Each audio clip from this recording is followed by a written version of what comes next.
Assalamualaikum warahmatullahi wabarakatuh. Halo Sobat Misteri Sunyi Mencekam. Semoga Anda masih terus setia bersama kami, channel yang setiap hari selalu menyuguhkan cerita-cerita misteri menarik.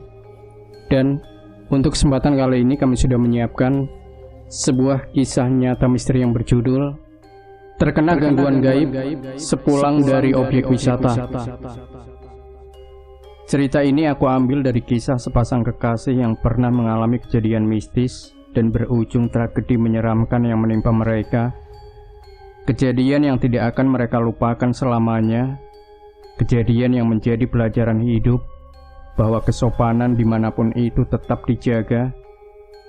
Kabupaten Malang adalah salah satu kabupaten yang memiliki sejuta keindahan pariwisatanya, dari pariwisata alam sampai wisata religi. Karena banyaknya destinasi wisata, hal itu membuat Bagas dan Amelia selalu menyempatkan waktu di akhir pekan untuk berlibur. Sepertinya mereka sudah suntuk dengan pekerjaan masing-masing, belum lagi jam lembur yang membuat pikiran mereka lelah sekali.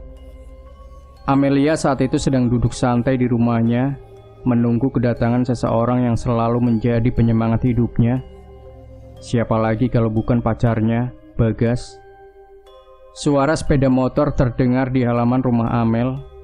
Ya, lelaki yang cukup gagah itu sudah datang untuk menjemput Amel yang hampir setengah jam menunggu. Bagas terbilang lelaki yang sangat cuek dan ambisius.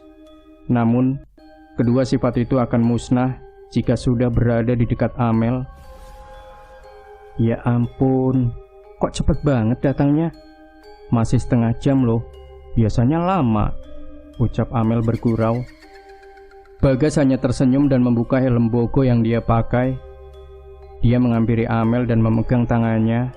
Mereka berdua masuk ke dalam rumah. Di dalam sudah ada ibu Amel yang sedang menjahit. Tidak nampak ayah Amel. Kebetulan ayah Amel adalah pedagang besar, jadi tidak ada hari libur atau hari untuk bersantai di rumah. Loh, nak Bagas, Amel sudah nunggu dari tadi. Ayo duduk, aku buatkan teh dulu, ucap ibu Amel. Tidak perlu repot-repot tante, saya dan Amel segera pergi. Soalnya masih mampir ke salon dulu, nganter saya potong rambut, balas Bagas cepat. Akhirnya mereka pun pergi. Bagas dan Amel mampir ke salon langganan Bagas untuk mengantarnya potong rambut dulu. Di sana Amel menatap serius layar handphonenya. Amel sedang mencari destinasi wisata di Kabupaten Malang yang belum pernah mereka kunjungi. Amel kemudian tersenyum dan melihat Bagas dari pantulan kaca salon. Bagas memperhatikan Amel yang saat itu menatapnya heran. Selesai memotong rambut, Bagas menghampiri Amel yang duduk di kursi tunggu. Udah nemu mau kemana?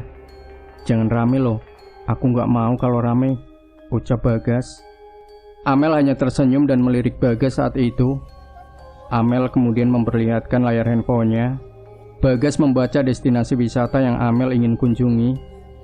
Ternyata Amel ingin situs purbakala yang berada di Jawar. Jarak tempuh yang akan mereka lewati sangat jauh sekali, karena posisi wisata ini lumayan jauh dari kota Malang. Akhirnya mereka langsung berangkat menuju arah Ampel Gading. Situs purbakala ini terletak di lereng selatan Gunung Semeru, masih wilayah Kabupaten Malang. Tidak terasa beberapa jam perjalanan ke sana, akhirnya mereka tiba. Lumayan jauh, suasana begitu sangat sepi sekali, sunyi dan tenang. Amel mencoba memperhatikan sekeliling tempat itu.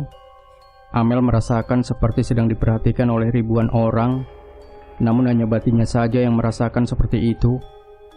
Matanya hanya melihat keheningan dan rumput liar yang bergoyang karena angin yang cukup syahdu. Bagas mencoba merangkul Amel dari belakang.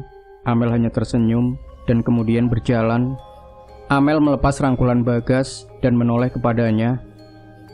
Mas, kok sepi sekali ya? Apa tidak ada orang atau juru kunci begitu? Di gerbang depan juga nggak ada orang sama sekali. Sepi. Padahal kan ini hari libur ya, ucap Amel yang nampaknya mulai khawatir. Bagas tersenyum dan memperhatikan wajah Amel sangat lama. Dirinya sangat heran, karena baru kali ini Amel merasa gelisah dengan situasi seperti itu. Bagas sangat kenal betul Amel. dia menyukai suasana sepi seperti ini. Bagas dan Amel memang sedikit menyimpan rahasia selama itu.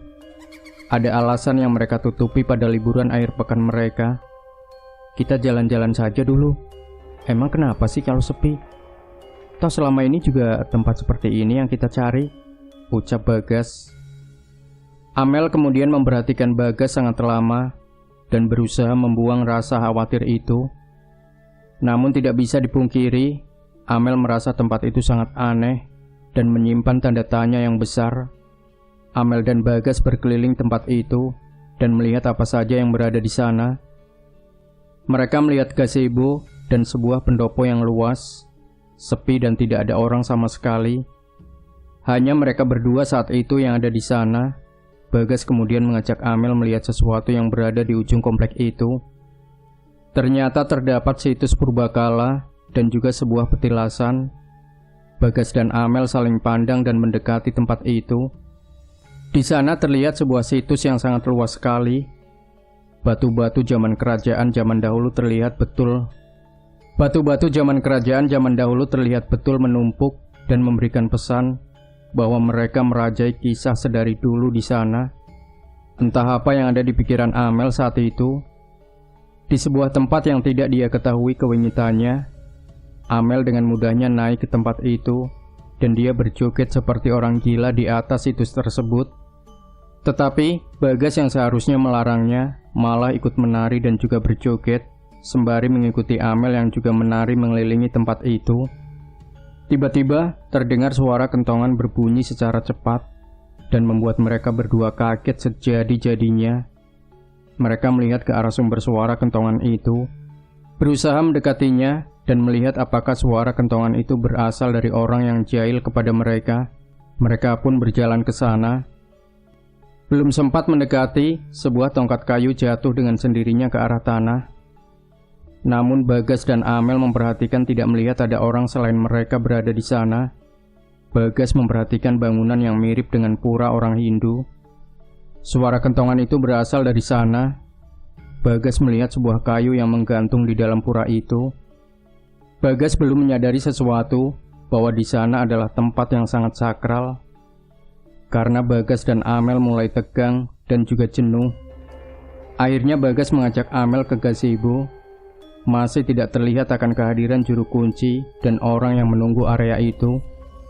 Hal itu menjadi momen yang bagus bagi mereka yang sedang dihujani perasaan cinta, hingga mereka tidak menyadari bahwa tindakan yang akan mereka lakukan adalah awal dari malapetaka bagi mereka. Di dalam gazebo, Bagas dan Amel melakukan tindakan terlarang. Sepasang insan yang dibutakan oleh cinta. Bagas dan Amel tenggelam dalam situasi itu, hingga mereka tidak ingin tahu dan mengerti bahwa tindakan terlarang mereka telah membuat marah penghuni tempat itu. Bagas memasang kancing celananya, dan Amel merapikan rambutnya yang terlihat acak-acakan. Sembari menunggu Amel berdandan, Bagas mencoba berjalan ke tempat yang membuatnya penasaran. Sebuah tempat yang ditutupi oleh kain merah, dan banyak sekali taburan bunga di bawahnya. Berjalanlah Bagas menuju tempat itu. Ternyata Bagas baru menyadari dirinya sedang berada di tempat yang keramat. Sesuatu yang membuat dirinya penasaran saat itu adalah sebuah petilasan. Dia tidak mengerti petilasan apa itu, hingga terdengar suara yang mengerikan dari arah belakangnya. Itu petilasan dari Eyang Begawan Padmonogo, Dik. Orang biasa menyebut saya Subakir, ucap laki-laki yang membawa tumpukan ranting di atas kepalanya. Bagas menoleh dan tersenyum kepada beliau. Ternyata beliau adalah Pak Linggar, kuncen tempat itu. Beliau menjabat tangan Bagas dan berkenalan dengannya. Perkenalkan, saya Pak Linggar, juru kunci tempat ini. Adik sudah dari tadi di sini. Kebetulan saya sedang mencari ranting sebentar, ucap Pak Linggar ramah. Bagas membalas salaman itu, dan kemudian Pak Linggar membawa Bagas keliling dan menjelaskan apapun yang berada di tempat itu. Di gazebo Amel sedang berdandan. Seperti umumnya perempuan, peralatan make up tidak boleh ketinggalan dari dalam tasnya. Dia mencoba memakai bedak dan melihat wajahnya dari cermin tempat bedak yang dia bawa. Saat konsentrasi, Amel tiba-tiba mendengar suara bisikan yang ramai sekali dari belakang dirinya duduk. Amel kemudian menoleh dengan cepat ke arah belakang. Namun tidak ada apapun di sana selain dirinya. Gazebo itu bertembok kayu, jadi suara sekecil apapun akan memantul dan terdengar olehnya. Mungkin saat itu Amel kelelahan dan dirinya menjadi gampang halu oleh hal-hal sekitarnya. Namun ketika ia mulai bercermin lagi, terlihat sebuah kain yang nampak di belakang kepalanya. Amel curiga dan menoleh sekali lagi ke arah belakang, namun tidak menemukan apapun. Karena dirasa dirinya lapar dan melihat hal yang aneh-aneh, akhirnya bergegas untuk segera memakai bedak dan pergi dari tempat itu. Ketika dirinya hendak memakai bedak itu lagi, tiba-tiba suara itu sangat jelas sekali. Amel yang sudah mulai kesal dan sekaligus penasaran, akhirnya mengarahkan kaca ke arah belakangnya. Dia melihat sesuatu lewat cermin bedaknya. Alangkah terkejutnya Amel. Ratusan pocong sedang berdiri separuh badan di belakangnya. Pocong yang berbagai macam rupa yang membuat Amel menjerit ketakutan. Di lain tempat, Bagas yang tenggelam dengan penjelasan Pak Linggar mengenai tempat ini sangat tertarik sekali. Nah, ini namanya Linggayoni, Mas. Dulu dipakai sama putra kerajaan belajar tarung. Nah, di sana itu ada namanya Balik Kulkul. Kentongan yang dipakai saat akan melaksanakan sembahyang saat bulan purnama untuk umat Hindu. Nah, di sana ada patung singa itu namanya Singojoyo. Masih ada lagi di atas, Mas. Ada 3 tempat di sini. Yang di sini itu kahyangan nomor 1. Ada lagi kahyangan yang nomor 2 dan 3 itu ada di atas. Jelas Pak Linggar kepada Bagas. Bagas sangat tertarik dan merasa bersalah dengan kejadian yang tadi dia lakukan di tempat sakral ini. Terdengar suara jeritan Amel saat itu. Pak Linggar dan Bagas kemudian berlari menuju Amel yang saat itu masih di gazebo. Pak Linggar dan Bagas menemukan Amel dengan kondisi yang histeris, ketakutan dan juga wajahnya pucat. Mengetahui hal itu, Bagas segera membawa Amel untuk pulang. Sebelum pergi, Bagas memberikan sedikit hadiah kepada Pak Linggar. Hitung-hitung dibuat uang rokok. Sepanjang perjalanan Amel hanya terdiam dan Bagas memperhatikan dari kaca. Kadang Amel berbicara sendiri tidak jelas. Perasaan Bagas saat itu sedikit aneh, lantaran sepeda motornya sangat berat sekali ia kendarai, seperti sedang membonceng beban berat saat itu. Namun hanya Amel yang berada di belakangnya saat itu. Hari pun berlalu. Ada kabar kurang enak dan membuat Bagas menjadi khawatir akan Amel. Sudah seminggu ini Amel tidak makan dan minum. Amel hanya bisa tertidur sampai malam. Jika sudah malam, Amel seperti orang linglung. Terkadang dia menari seperti orang sedang menyinden. Terkadang Amel bertingkah seperti monyet, memakan makanan seperti orang yang rakus. Bagas setiap hari menjenguknya dan menemaninya ketika Amel sudah bertingkah aneh seperti itu. Hingga suatu ketika, di malam hari sekitar jam 1 dini hari, Bagas menginap di rumah Amel. Karena saat itu hari libur, jadi Bagas meluangkan waktu untuk merawat Amel seharian penuh. Bagas saat itu terlelap di sofa depan televisi. Remote yang masih berada di tangannya terjatuh dan membangunkannya dari tidur. Bagas kemudian duduk dan mematikan TV. Entah apa yang terjadi. Bagas saat itu mendengar suara potongan tulang muda yang dikunyah oleh gigi. Suara lahapan makan seseorang yang memakan sesuatu dari arah dapur. Bagas berjalan dengan sempoyongan karena dirinya bangun tidur dan masih mengantuk saat itu. Lampu dapur dia nyalakan, tetapi dia tidak melihat seseorang berada di sana. Suara kunyahan itu sangat jelas sekali dia dengar, hingga dirinya membungkuk dan mencari tahu apa yang terjadi. Alangkah terkejutnya Bagas karena melihat Amel yang sedang jongkok di bawah kursi makan dan melahap sesuatu. Bagas kemudian muntah sejadi-jadinya lantaran melihat Amel memakan tikus dan mengunyahnya di hadapan Bagas. Sejak kejadian itu Bagas kemudian merasa aneh. Sudah berbagai cara dilakukan oleh keluarga untuk mengobati Amel, namun tetap saja Amel sehat dan tidak ada penyakit apa-apa di dalam tubuhnya. Sempat ayah Amel bertengkar dengan tetangga karena tetangga menyarankan Amel dibawa ke rumah sakit jiwa. Hal itu membuat perasaan ayah Amel hancur lantaran tidak terima jika anak kesayangannya dikatakan gila. Hingga Lukman teman ayahnya memberi saran agar Amel dibawa ke orang pintar saja, hanya mencari tahu mengapa Amel seperti itu. Akhirnya Amel dibawa ke salah satu tempat di selatan Kabupaten Malang, yaitu ke rumah Mbah Gino. Bagas juga ikut saat itu. Dia tidak meninggalkan Amel. Sesampainya di rumah Mbah Gino, Amel menjerit kesakitan. Telinganya mendengung sangat keras sekali. Dirinya menjerit dan terus menjerit kesakitan. Hingga kemudian mata Amel berubah menjadi abu-abu dan lidahnya menjulur seperti lidah ular. Bagas, ibu dan ayah Amel menuntun Amel berjalan pelan ke dalam rumah Mbah Gino. Di dalam, Mbah Gino sudah keluar dengan membawa janur kuning. Mereka bertiga tidak mengerti dan awam untuk hal seperti itu. Jadi mereka mengikuti saja alur keadaan yang ada. Kemudian Amel dengan sekuat tenaga mencoba untuk menyerang Mbah Gino. Mbah Gino yang membawa janur kemudian memukul pelan kepala Amel menggunakan janur tersebut. Amel kemudian tertunduk dan diam. "Sepertinya kamu penunggu tempat keramat. Coba sebutkan asalmu dari mana?"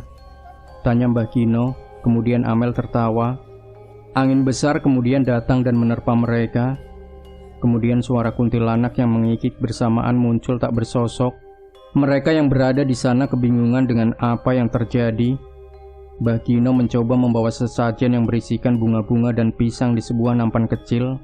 Kemudian angin itu meredup, menyisakan Amel yang masih pada kondisi kerasukan tersebut. Anak ini sudah melanggar aturan, tidak sopan, melakukan perbuatan yang dilarang di tempatku. Tempat suciku kotor karena perbuatannya anak ini. Sukmanya akan menjadi pengganti untuk menebus dosanya. Anak ini harus tanggung jawab, ucap Amel dengan raut muka merah dan mata yang melotot. Mendengar kalimat itu, semua orang memandangi Bagas. Mereka yakin bahwa mereka berdua sudah melakukan sesuatu yang sangat tidak pantas di tempat itu. Bagas yang menyesal, kemudian berlari dan memeluk kaki Amel. "Maaf, saya hilaf melakukan perbuatan tersebut. Saya berjanji tidak akan mengulanginya lagi. Tolong maafkan saya," ucap Bagas menyesal. Namun sosok yang merasuki Amel tidak mendengarkan kata-katanya. Keheningan terjadi beberapa menit di sana. Terdengar suara Amel yang kemudian mengatakan sesuatu. "Anak ini akan selamat jika kamu semua mau mendatangkan sesaji di tempatku," ucap Amel pelan. Mendengar hal itu, kemudian mereka merencanakan hari di mana akan mengantarkan sajian tersebut. Tibalah hari di mana mereka ke lokasi keramat tempat mereka melakukan itu. Bagas memberitahu bahwa tempat itu di bawah kaki Gunung Semeru. Semua bawaan sudah siap. Amel masih dalam kondisi setengah sadar.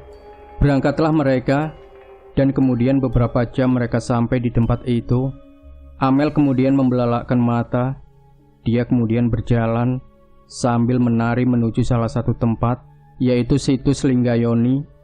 Mereka yang ikut hanya bisa berjalan di belakang Amel dan mengikuti arah tujuannya. Setelah di depan situs Purbakala, Amel belum juga sadar. Dia mengelilingi tempat tersebut, kemudian unjuk salam. Hingga saat berada di petilasan Begawan Patmonogo, Sang Hyang Aji Pasokpati, Amel terjatuh dengan sendirinya. Bagas kemudian berlari dan mengangkat Amel dan membawanya pergi ke gazebo. Kemudian Mbah Gino melakukan ritual semedi di petilasan tersebut dan meletakkan bunga serta sesaji. Amel siuman dan kemudian memeluk Bagas dengan erat. Dirinya masih merasakan ketakutan yang sangat amat besar. Di tempat tersebut, mereka berdua meminta maaf kepada Pak Linggar selaku juru kunci di sana dan juga kepada orang tua Amel. Setelah Mbah Gino selesai dengan acaranya, mereka semua kembali. Namun Amel terkejut saat hendak meninggalkan lokasi. Amel melihat ratusan orang berjejer di tangga, dan di depan sendiri terdapat perempuan yang cantik sekali, sedang memakai kebaya berwarna hijau dan bermahkota burung merak. Rambut yang panjang membuatnya semakin menampakkan jati diri yang sesungguhnya. Perempuan itu kemudian menabur bunga, semacam melepas Amel dari tempat itu. Di waktu yang bersamaan, Amel merasakan sakit yang luar biasa pada perutnya. Kemudian darah segar mengalir deras melewati kakinya. Mereka segera membawa Amel ke rumah sakit. dan dokter memutuskan bahwa Amel keguguran. Sebulan setelah kejadian tersebut, Amel dan Bagas menikah dan hidup bahagia. Kejadian ini menjadi trauma mendalam bagi Amel dan Bagas. Cerita ini menyampaikan bahwa dimanapun kita berada, jangan pernah melakukan perbuatan yang kotor. Situs Purbakala ini bisa kalian kunjungi kapanpun, tetapi jangan lupa, jika berkunjung harus jaga kesopanan dan jangan buang sampah sembarangan. Demikian Sobat Misteri Sunyi Mencekam, tinggalkan komentar Anda, like, share video ini, subscribe channel Sunyi Mencekam, dan kembali nantikan cerita-cerita misteri terbaru dari kami. Wassalamualaikum warahmatullahi wabarakatuh.